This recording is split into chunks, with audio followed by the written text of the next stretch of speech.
Hello dear friends, welcome to another new episode, and today I am going to show you how to include greens into your diet.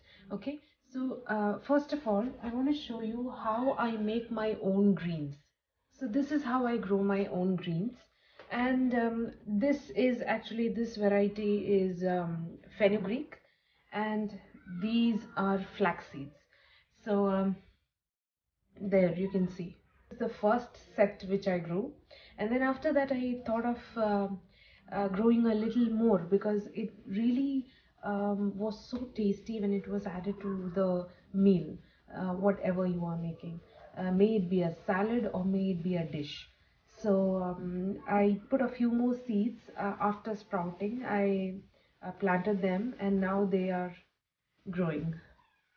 You can see, and seeing them makes me so happy. Now let's see how we can make chapati or puri also. You can make puri also out of these fresh greens. So let's check it out.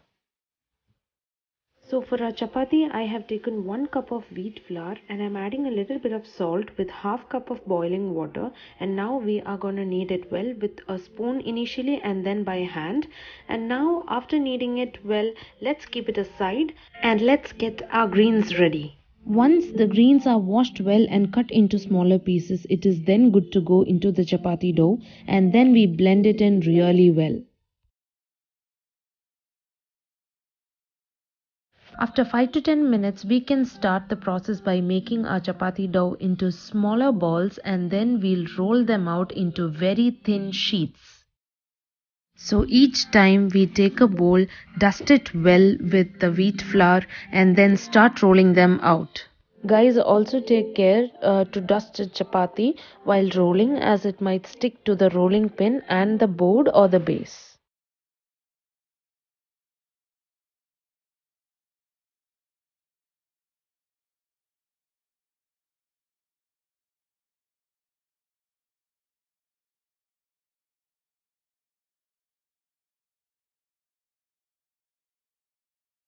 So guys, now you can see that the chapati bowl is now rolled out into a very thin sheet. So the benefit of chapati being very thin is that it adds to the softness and taste.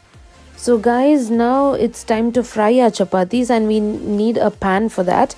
So now I've taken a pan and I've put it on high heat because the faster you take chapati from the tawa, the softer it will be. The more it is on the tawa, the harder it will be. So guys, always keep this in mind. So now since our pan is on high heat and is really hot, we'll put our chapati onto it, and once one side is ready, you can see that bubbles will be forming, and then it's time to flip over, and then again when you see bubbles popping up, it's almost done and you can take the chapati off the tawa. You don't have to keep it for long, and then you do the same thing for all the other chapati balls. So guys, as you can see, my chapati with greens is ready, and I'm gonna have it with dal palak curry and chicken 65. It's gonna be yummy. I'm gonna enjoy my meal. So see you guys in the next episode. Until then, keep smiling and take care. Bye bye.